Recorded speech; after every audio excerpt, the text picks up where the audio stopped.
Se battre pour une cause tout seul, ça a très peu d'impact. Voilà, c'est très bien, on peut se regarder dans la glace le matin, on fait les choses. Mais si on veut vraiment emmener une dynamique RSE et faire évoluer, je dirais, la société, eh bien, c'est normalement les autres. Donc il faut les sensibiliser. La RSE, on peut la voir comme une contrainte. Nous, on la voit comme une opportunité, en fait. Mais aussi, il faut bien l'avouer, comme une absolue nécessité. On n'a pas le choix, il faut le faire, quoi. Un label, c'est un œil externe. C'est un gage de qualité, de fiabilité, de preuve et de consolidation d'une démarche. Le respect de la réglementation n'est pas un argument de la RSE, c'est un préalable. C'est-à-dire qu'une entreprise qui respecte la réglementation, c'est juste une entreprise qui n'est pas délinquante et donc elle ne peut pas se déclarer responsable pour autant. Quand on évalue la maturité RSE d'une entreprise, on regarde tout ce que l'entreprise fait en plus de la réglementation. Et c'est là qu'on voit s'il y a ou s'il n'y a pas de la RSE.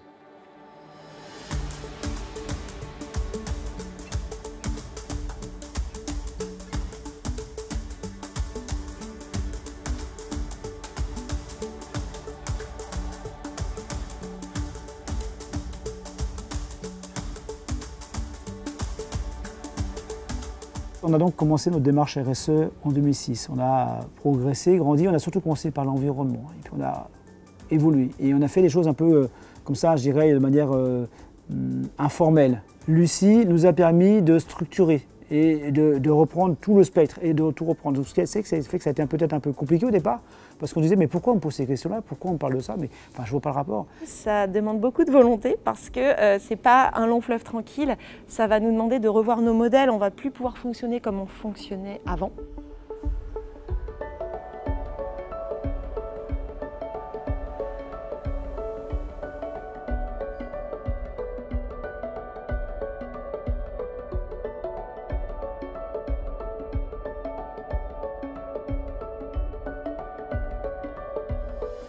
Le premier facteur clé de réussite quand on s'engage dans la RSE au sein de l'entreprise et dans une démarche de labellisation, c'est que l'engagement vienne du plus haut niveau et de la direction générale avec des convictions sincères, affichées et partagées par l'équipe de direction.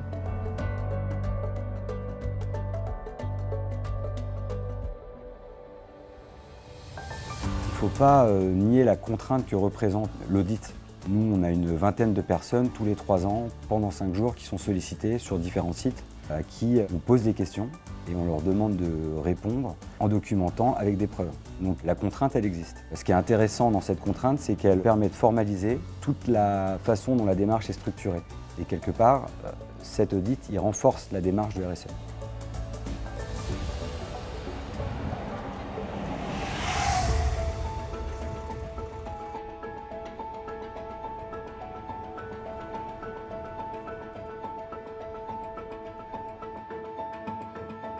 Il y a une formation, elle nous apporte déjà des connaissances sur la norme ISO 26000.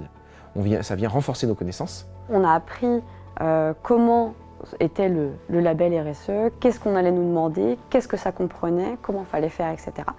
Au mois d'octobre, on sera audité sur toute notre démarche RSE en interne et ensuite en février, passer la labellisation via le comité de RSE de Lucie 26000.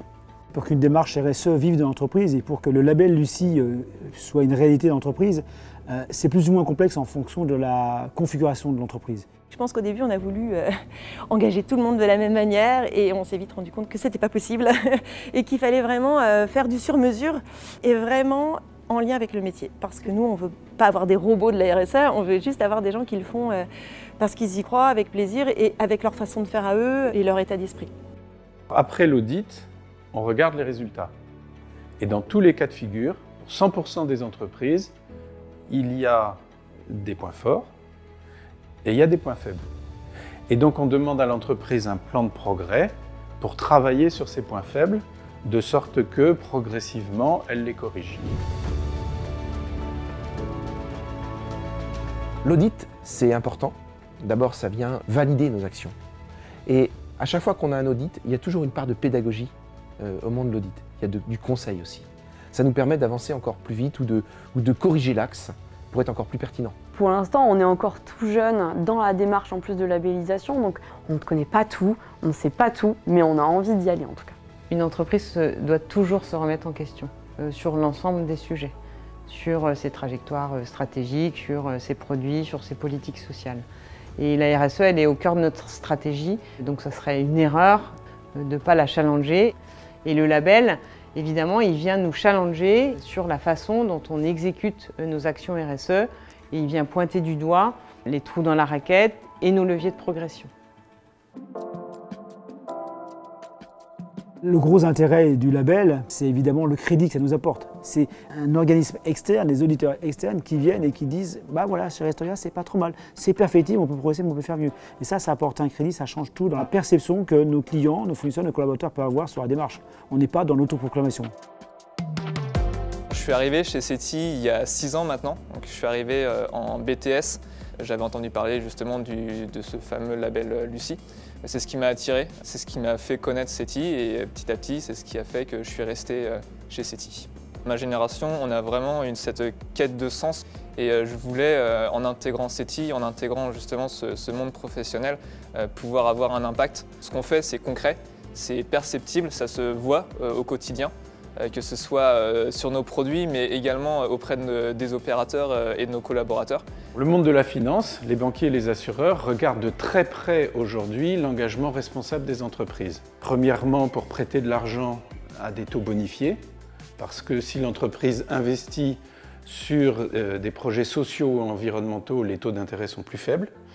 Et également du côté des assureurs, qui ont compris que les entreprises responsables avaient une sinistralité plus faible et donc ils proposent des primes d'assurance à des tarifs préférentiels pour les entreprises qui sont plus responsables.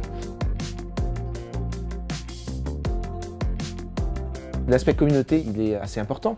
On est plusieurs entreprises sur un territoire. Il faut qu'ensemble on fasse qu'on puisse se renvoyer l'ascenseur, que l'économie ait une forme circulaire aussi. C'est l'échange des bonnes pratiques.